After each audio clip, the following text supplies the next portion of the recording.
보셨죠? 제가 말씀 봉독해 드릴게요. 사무엘하 7장 18절에서 29절 말씀. 다윗 왕이 여호와 앞에 들어가 앉아서 이르되 주 여호와여 나는 누구이오며 내 집은 무엇이기에 나를 여기까지 이르게 하셨나이까? 주 여호와여 주께서 이것을 오히려 적게 여기시고 또 종의 집에 있을 먼 장래의 일까지도 말씀하셨나이다. 주 여호와여 이것이 사람의 법이니이다.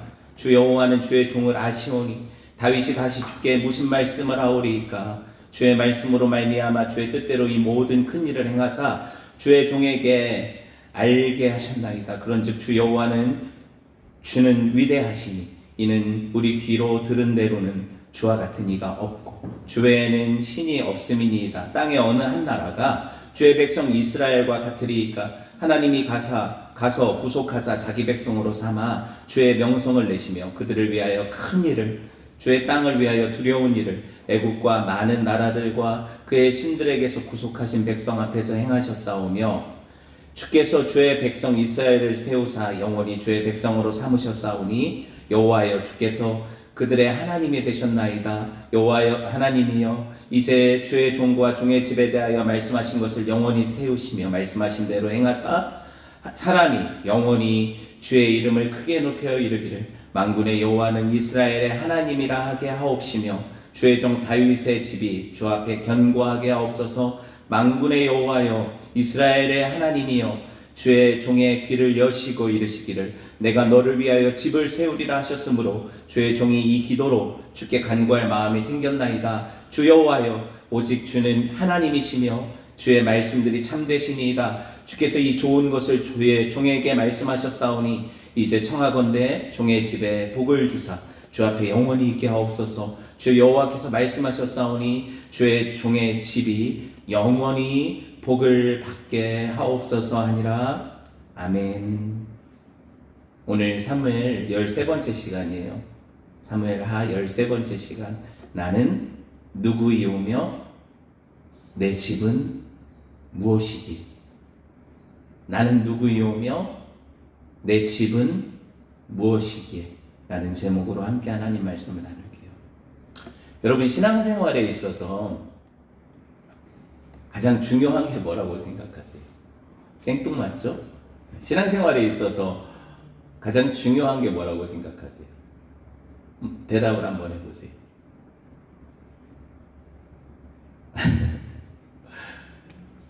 너무 광범위하죠? 많은 생각이 들 거예요. 여러 가지. 믿음이 중요합니다. 소망이 중요합니다. 사랑이 중요합니다. 네. 천국이 중요해요. 영생이 중요해요. 저는 축복이 중요합니다. 얼마든지 구원이 중요합니다. 네. 다 각자마다 신앙생활에 있어서 이런 것들이 중요하다고 생각하는 것들이 있으실 거예요. 그렇죠? 그런데 제가 한 주간 이 본문을 한 주가 아니죠. 한 2주 정도 이 본문을 깊이 묵상하면서 제 안에 들어온 생각이 뭐냐면 신앙생활에 있어서 무엇보다 중요한 게 감사구나. 감격이구나. 감사와 감격이구나. 이런 생각이 들었어요. 왜냐면 돌아보니까 어느 순간부터 제 안에 말로는 그렇게 표현하지 않지만 감사와 감격이 메말라 있더라고요. 그러니까 그렇다고 제가 막 하나님 왜 이러셨어요 하고 불평하거나 하나님 이런 것도 안 들어주세요 하고 원망하거나 그런 건 아니거든요. 그런데 제 안에 어느 순간에 하나님을 향한 생각할 때 감격, 하나님이 나한테 해주신 것에 대한 그 기쁨, 그 감사, 막 벅차오르는 그 뭐라고 해야 될까요? 그 가슴 뛰는 그런 어떤 감정들이 어느 순간 메말라 있다는 것을 발견하게 된 거예요. 이 본문을 묵상하고 다윗의 이런 어떤 고백들을 돌아보면서 나는 이게 왜 내 안에 없는가를 발견하게 된 거죠. 노골적으로 제가 하나님 앞에 불평하진 않거든요. 제가 그렇게 안 생겼잖아요. 딱 봐도. 그리고 제가 하나님 나 이거 주세요 저거 주세요 하고 막 이런 기도도 잘 안 해요. 그렇게 안 생겼잖아요. 제가. 그죠? 아닌 것 같은데 불평, 불만 이런 것도 별로 없어요. 근데 제 안에 제 내면을 깊이 들여다보니까 말로 표현하지 않고 막 그게 막 남들처럼 막 이렇게 그 들쑥들쑥 일어나지 않아서 그렇지 깊은 잠재의식 속에 뭐라고 해야 될까요? 원래부터 그 신앙생활 초창기에 또 하나님 주신 그 은혜로 넘쳤던 그 기쁨과 감격과 감사가 말라있다는 사실을 발견하게 된 거예요. 그러면서 이 자리에 뭐가 들어있는가 봤더니 쓴뿌리가 있고 표현하지 않지만 하나님을 향한 약간 적대감이 있고 그런 것들을 발견하게 되는 거예요. 여러분 어떻습니까? 잘 모르겠어요. 저만 그럴 수 있죠. 여러분은 뭐 여전히 신앙생활에 감격이 있을 수 있고 감사가 있을 수 있고 네. 근데 저처럼 마치 뭐 신앙생활 또 하나님 하면 오래된 옛 그 첫사랑의 기억처럼 그때는 좋았지 그 설렘이 있었지 하고 옛 기억하듯이 그때 그 가슴 뛰는 옛 기억을 하듯이 이렇게 되뇌이는 왕년의 신앙생활을 가지고 사는 사람 없나요? 한번 생각해 보세요. 그럼 지금 우리는 뭐예요? 그럼 지금 나와 하나님의 관계는 뭐예요? 그런 설렘이 이전의 그런 설렘이 여전히 나의 신앙을 유지해 준다는 거예요? 이 잘못된 거잖아요. 여러분 어떻게 생각하는지 모르겠어요. 저는 어떤 분들은 이렇게 생각하실 수도 있죠. 아니 목사님, 다윗은요 제가 볼 때 충분히 감사의 조건이 있으니까 그렇죠. 왕이 됐잖아요. 왕궁도 있잖아요. 네? 근데 생각해 보세요, 여러분. 다윗이 얼마나 지질이 고생했는지 한번 생각을 해보세요. 다윗이 정말 감사의 조건이 그렇게 철철 넘쳤습니까? 네. 저는 왕이 100번 되라고 해도 다윗처럼 고생하고 왕이 될 생각은 추호도 없어요. 여러분은 어때요? 그러고 싶어요, 진짜? 다윗의 삶은 왕으로 기름 부음 받은 이후부터가 고통의 연속이었어요. 오죽하면 자기 삶은 사망의 음침한 골짜기로 다니는 삶이라고 했겠어요. 그쵸? 네, 그런 삶을 살고 싶습니까? 하루도 평탄할 날이 없어서 진짜 머리 들 곳 없는 삶이었잖아요. 그런 삶이 정말 살고 싶냐고요. 우리 중에 누가 다윗처럼 산 사람이 한 명이라도 있어요? 수십 년을 그렇게 쫓겨다니면서 산 사람이 여기 있어요? 없죠. 그런 고난의 삶이 있냐고요. 그런데 다윗이 그 고난 중에 썼던 시가 그 아름다운 시편 23편. 여호와는 나의 목자시니 내게 부족함이 없습니다. 그게 어디서 썼어요? 사망의 음침한 골짜기를 다닐지라도 그때 쓴 거예요. 왕궁에서 편하게 노닥거리다 쓴 시가 아니란 말이에요. 무슨 말인지 아시겠어요? 여러분 그러니까 그래도 목사님 제가 그렇게 고생하더라도 왕이 되면 그렇게 그 약속만 있으면 왕이 돼가지고 나중에 왕궁에서 좀 편하게 쉴 수 있는 미래적인 약속만 있으면 감내하겠습니다. 그래요? 저는 아니에요. 그러고 싶지도 않아요.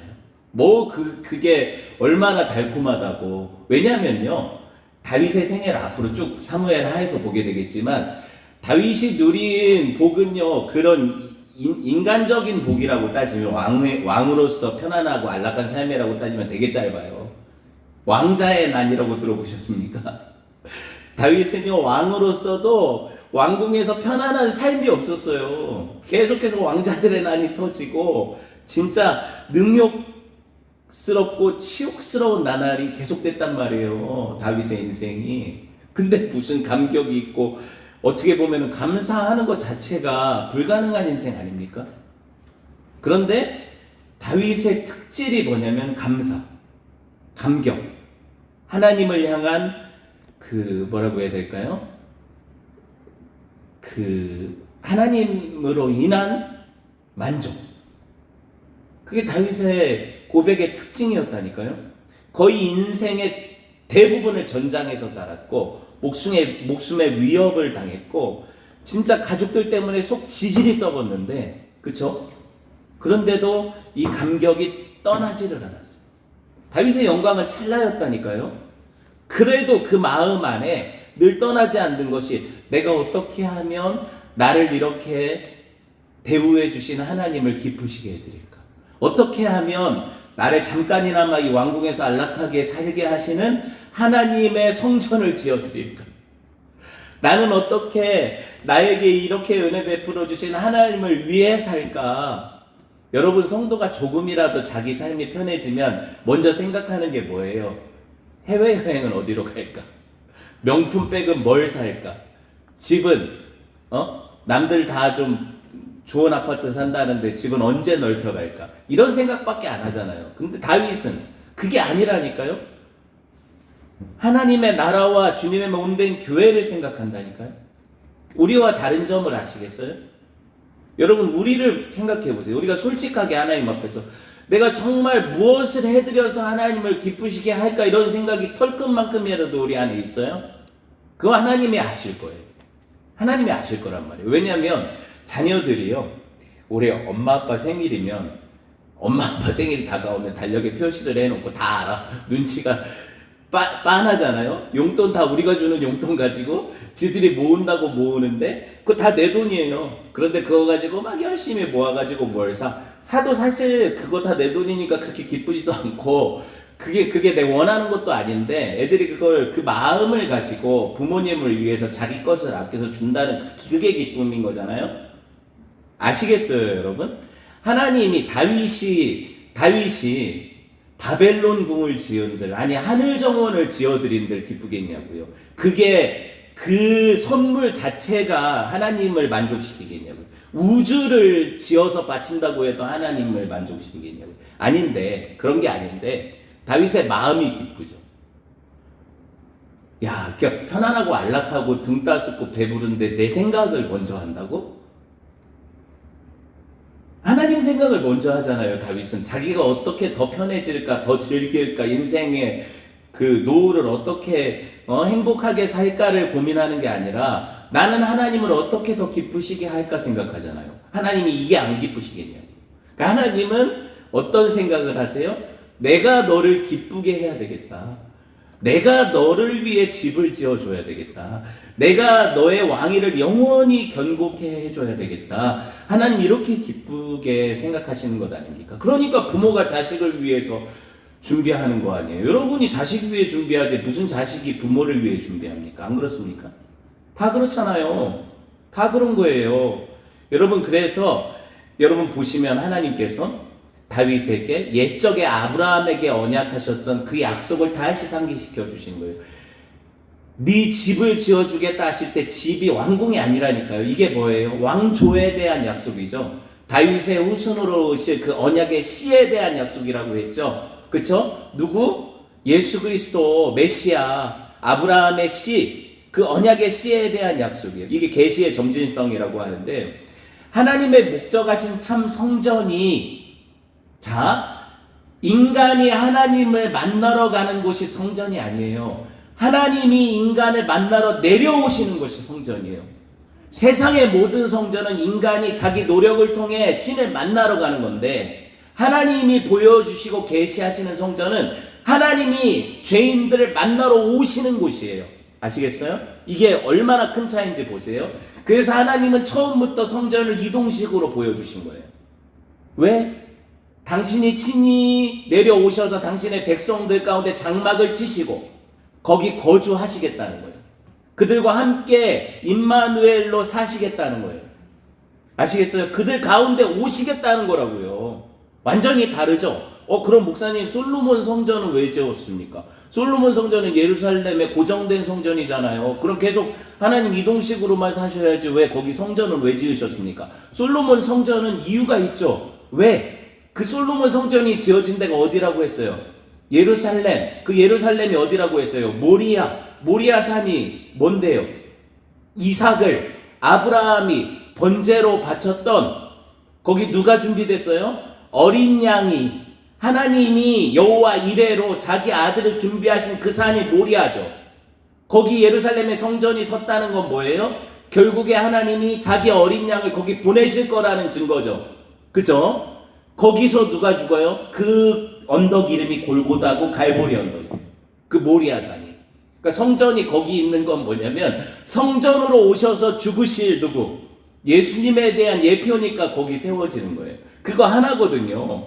그러니까 솔로몬 시대에는 그것 때문에 거기 잠시 세워진 것뿐이지 그 성전도 없어져요. 왜냐면 결국에 성전은 예수님이시니까. 그리고 그 예수님 성전이 우리한테 다시 오시잖아요. 자, 요한복음 2장 19절 봅시다. 시작. 예수께서 대답하여 이르시되 너희가 이 성전을 헐라 내가 사흘 동안에 일으키시리라. 유대인들이 이르되 이 성전은 46년 동안에 지었거늘 내가 3일 동안에 일으키겠거냐 하더라. 그러나 예수는 성전 내 자기 육체를 가리켜 말씀하신 거지. 헤롯 대왕이요 46년 동안 공사를 크게 일으켜서 유대인들의 환심을 살려고 그래 수룹바벨 성전이 무너졌는데 그걸 다시 재건을 한 게 이 성전이에요. 예수님 당시 성전. 이 성전을 46년 동안 지어서 완공을 해놨더니 예수님이 그 성전을 보시면서 뭐라고 하시냐면 이 성전을 헐라 내가 사흘 만에 지으리라 그러니까 다 미쳤다고 유혹하죠. 근데 예수님 뭐 얘기하신 거라고 해요? 요한이 지금 자기 성전된 자기 육체를 말씀하신 거라고 하잖아요. 이 얘기를 왜 하시는 거예요? 예수님이 뭐다? 성전이다. 예수님이 성전이다. 그죠? 다윗 언약은 뭐예요? 다윗이 누구를 위해 뭘 짓겠다고 하셨어요? 하나님을 위해 성전을 짓겠다고 하셨죠. 그랬더니 하나님이 다윗한테 네가 나를 위해 집을 짓겠다고? 아니야. 내가 너를 위해 집을 짓겠다 할 때 이 집이 뭐예요? 성전이잖아요. 내가 너를 위해 성전을 짓겠다고 하시잖아요. 아시겠어요? 그 성전이 누구라고요? 네 후손으로 올 누구? 예수님. 그게 성전이잖아요. 그 성전을 짓겠다는 거예요. 하나님이. 아시겠어요? 그 약속이에요. 그 성전이 그럼 지금 어떻게 됐어요? 죽으시고 부활하셔서 우리 안에 오셨잖아요. 죽으시고 부활하셔서 우리 안에 오셨잖아요. 그래서 여러분이 성령의 전인 것을 모르십니까? 아시죠? 이제 아시잖아요. 보셨죠? 사무엘하 7장 14절에서 16절. 이게 세상 끝날까지 주어진 약속이거든요. 일단 요한계시록 21장을 봅시다. 요한계시록 21장 3절 시작. 내가 들으니 보좌에서 큰 음성이 나서 이르되 보라 하나님의 장막이 사람들과 함께 있음에 하나님이 그들과 함께 계시리니 그들이 하나님의 백성이 되고 하나님은 친히 그들과 함께 계셨어. 이게 성전이거든요. 결국에 이걸 완성하시기 위해서 예수님이 장막을 치시고 우리한테 오신 거예요. 장막이 성전이거든요. 우리 안에 장막을 치신 거예요.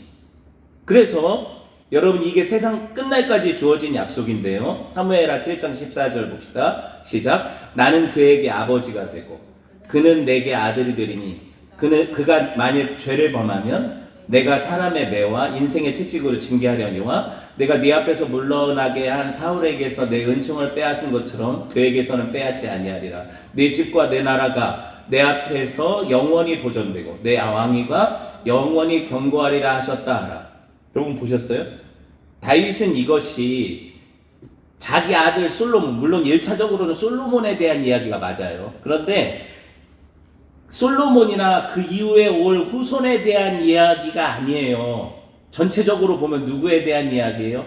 이게 영원한 왕국에 대한 이야기니까 당연히 메시아에 대한 이야기라는 걸 다윗이 알았단 말이에요. 알았기 때문에 이게 아브라함한테 약속한 그 후손, 그 씨에 대한 이야기라는 걸 알았어요. 사도행전에 볼까요? 이걸 알았는지 몰랐는지 봅시다. 시작. 그는 선지자라. 다윗이에요. 하나님이 이미 맹세하사 그 자손 중에서 한 사람을 그 위에 앉게 하리라 하심을 알고, 그죠? 미리 본고로 그리스도의 부활을 말하되 그가 음부에 버림이 되지 않고 그의 육신이 썩음을 당하지 아니하리라.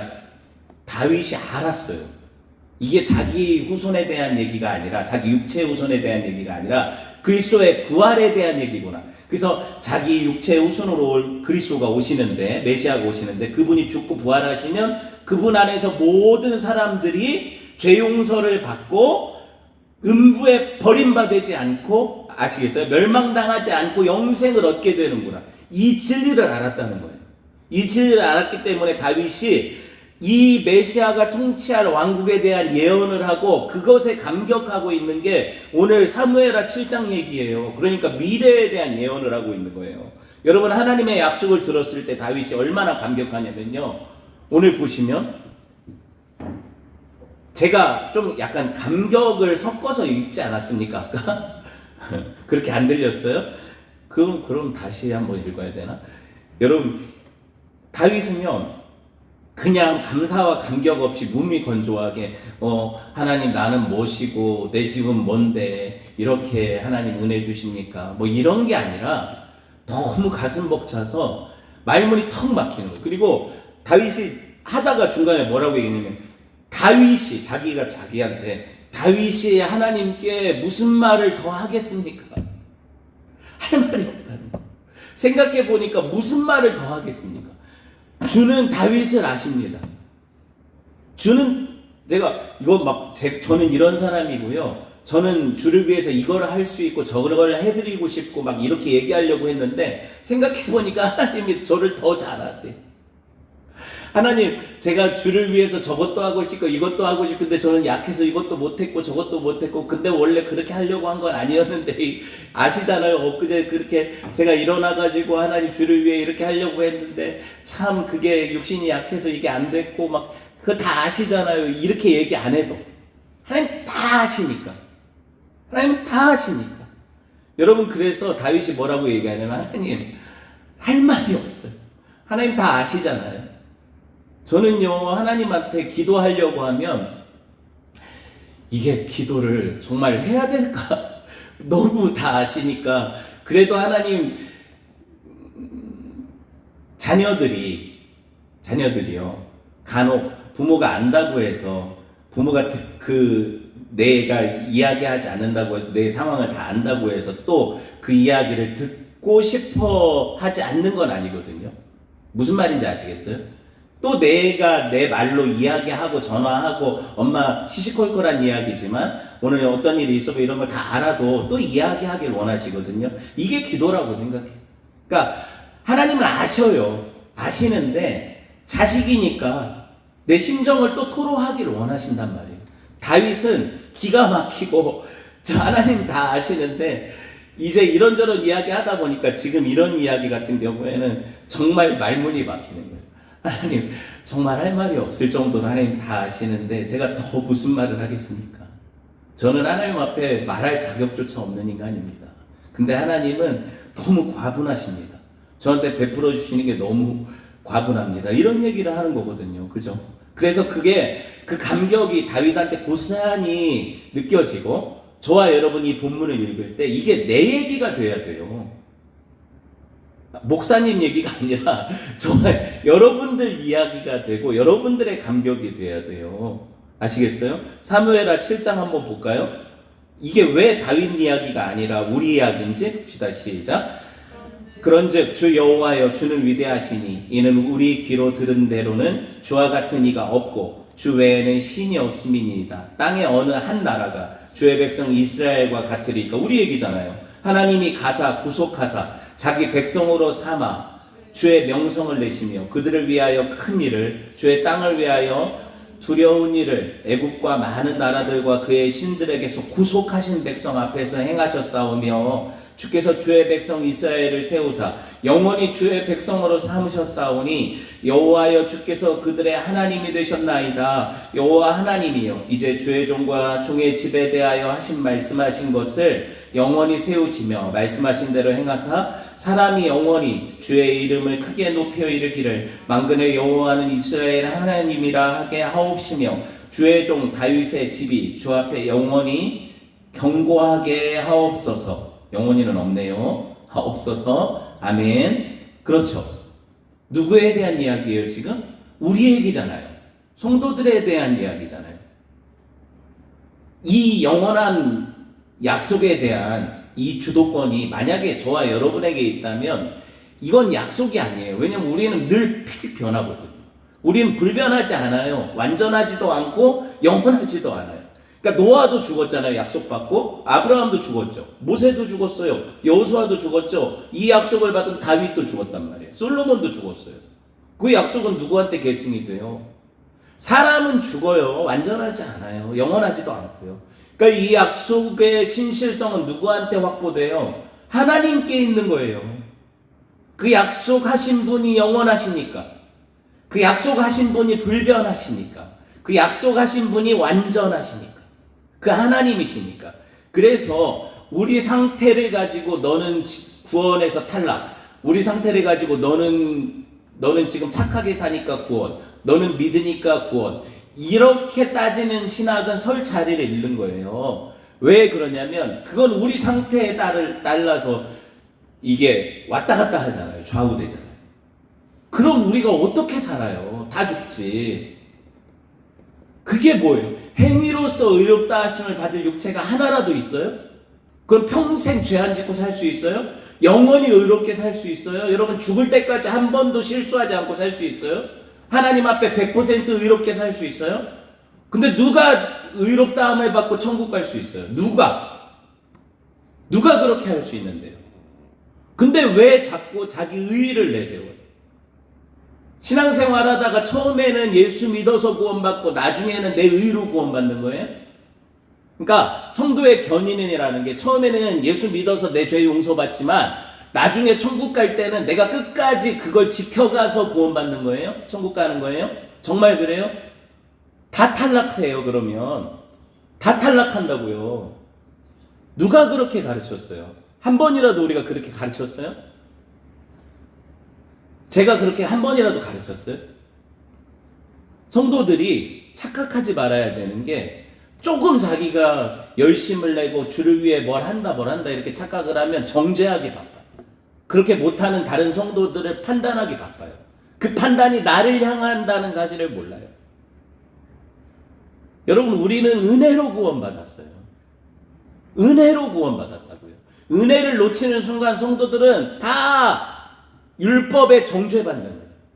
여러분, 이것을 다윗이 일찌감치 깨달았어요. 행위로 할 수 있다면 은혜가 가입할 자리가 없겠죠. 생각해 보세요. 자기가 사울하고 생각해 보니까 하나님이 왜 나를 택하셨고 사울을 버리셨을까? 생각해 보니까 차이점을 모르겠거든요. 다윗이 곰곰이 생각해 봤어요.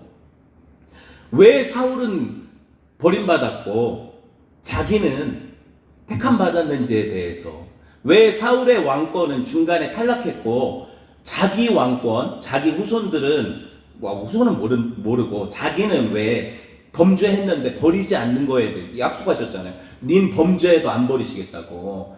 그런 약속을 왜 받는지에 대해서 자기는 이게 해석이 안 돼요. 여러분은 해석이 돼요? 여러분도 솔직히 해석 안 되잖아요.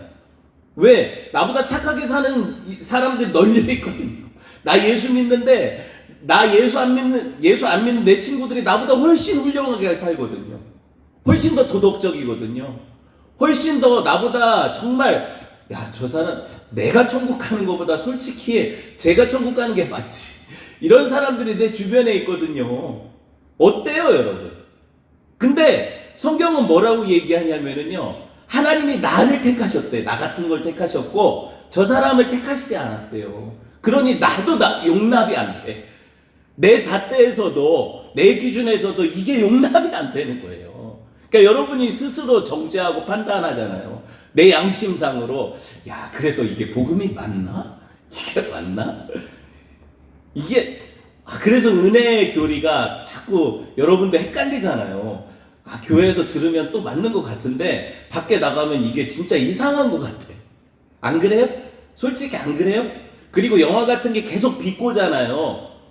용서받았다. 꼭 자꾸 그걸 우리가 남용해가지고 자기 죄를 마치 그냥 나는 용서받았으니까 아무런 그 죄책감 없이 살아도 되는 게 무슨 성도들이 그렇게 사는 것처럼 그렇게 포장해서 막 미량 같은 거 보면 그렇게 우리를 막 하잖아요. 우리가 그렇게 가르쳐요, 교회가?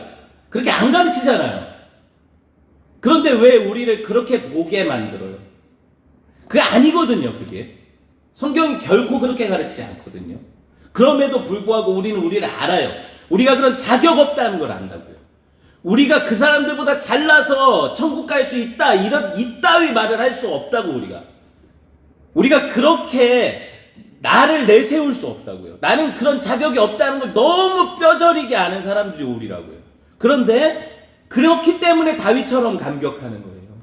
다윗이 나는 누구고 우리 집안은 뭔데 하나님이 나 같은 걸 택하셔서 그런 약속을 주십니까? 우리 자손들은 범죄해도 안 버리시겠다니. 사울은 그렇게 멸망시켰는데, 사울은 그거 제사 조금 사무엘이 늦게 왔다고 제사 드렸다고 하나님이 버리셨는데, 아말렉 그 자손들 멸하라고 했는데 그거 하나님 앞에 바치겠다고 재물 좀 남겼다고 하나님 그것 때문에 진노하셔서 버리셨는데, 다윗은요 강간범에다가 살인자에, 아시겠어요? 근데 다윗은 버림받지 않았단 말이에요. 우리는요, 신앙은 이해하는 게 아니라니까요. 하나님의 주권을 인정해 드리는 거라니까요. 그분이 결정권자라니까요.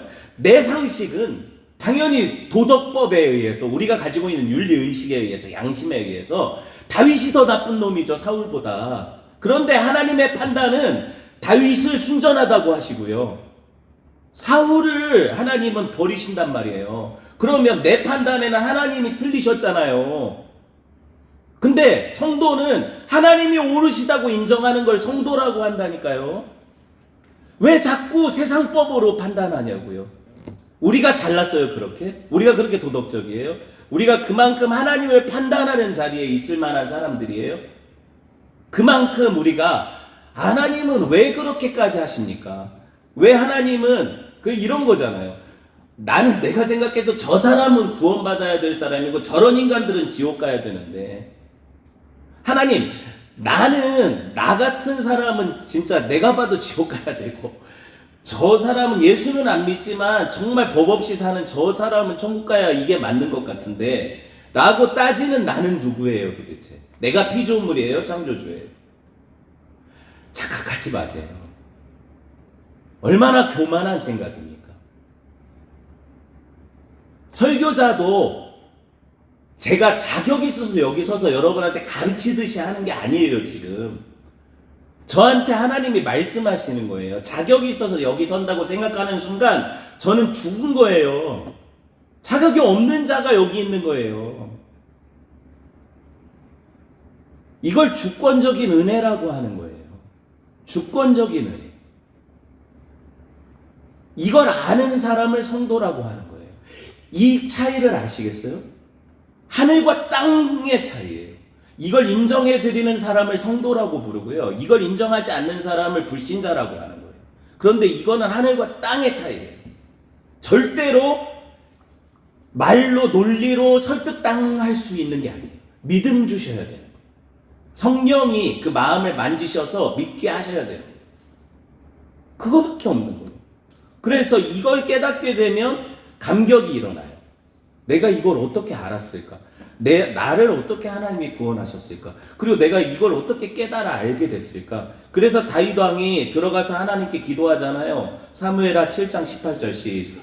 다윗 왕이 여호와 앞에 들어가 앉아서 이르되, 주 여호와여, 나는 누구이오며 내 집은 무엇이기에 나를 여기까지 이르게 하셨나이까?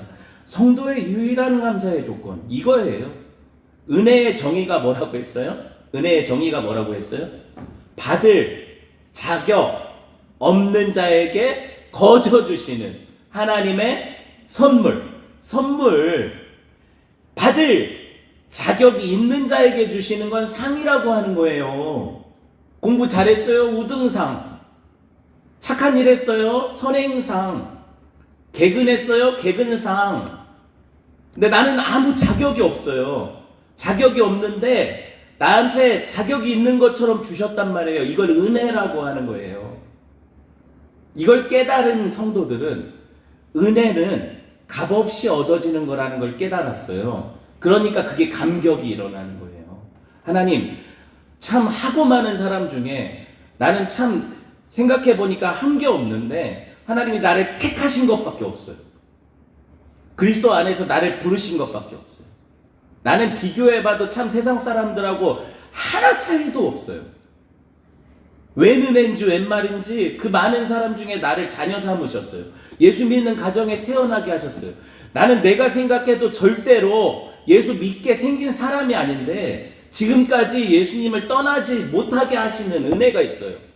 참 신기하죠? 이게 얼마나 큽니까?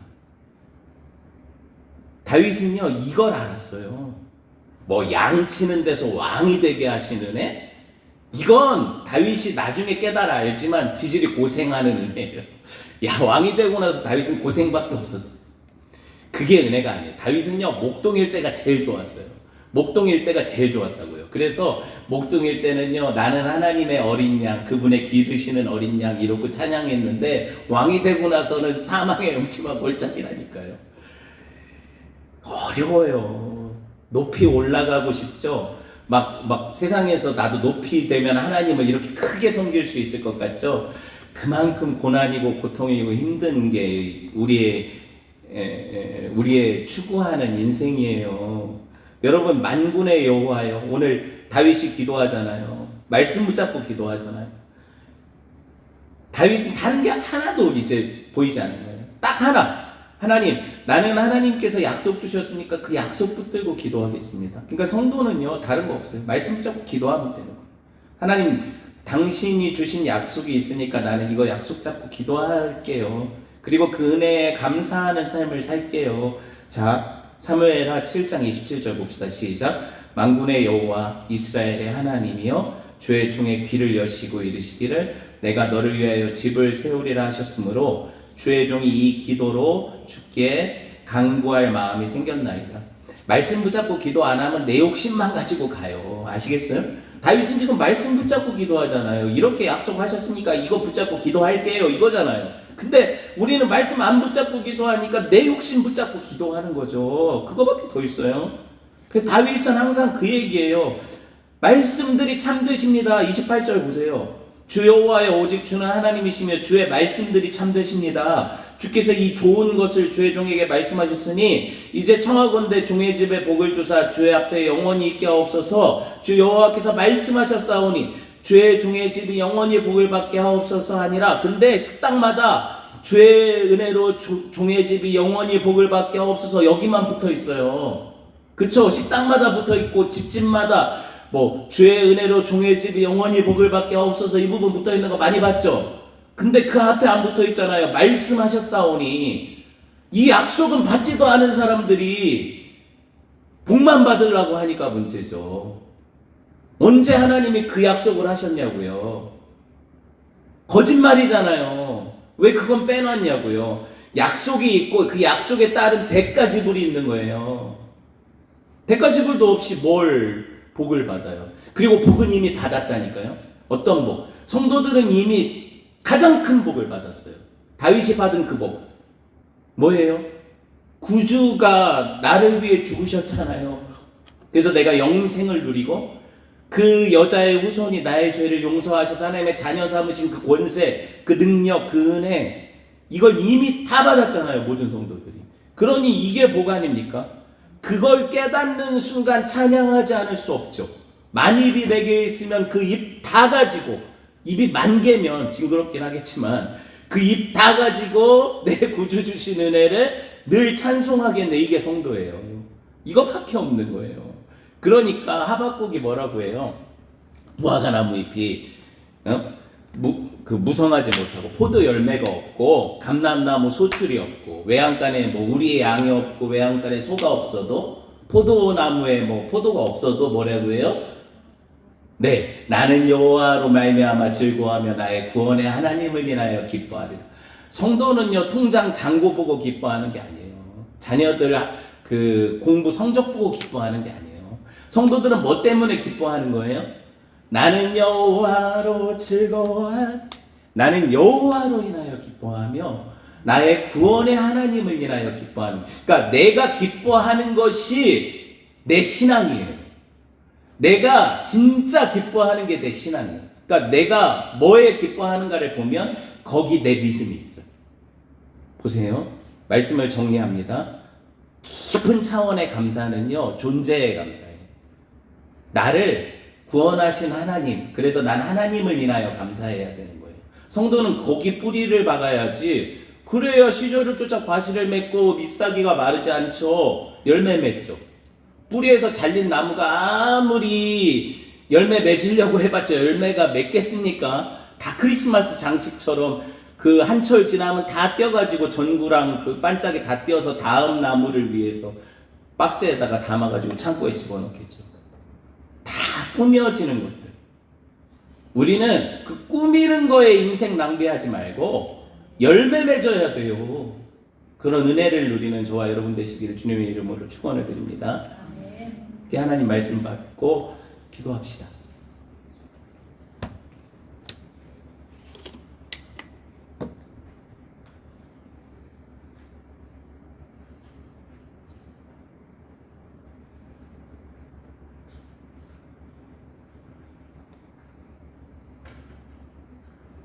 다 같이 일어나셔서 나 무엇과도 주님을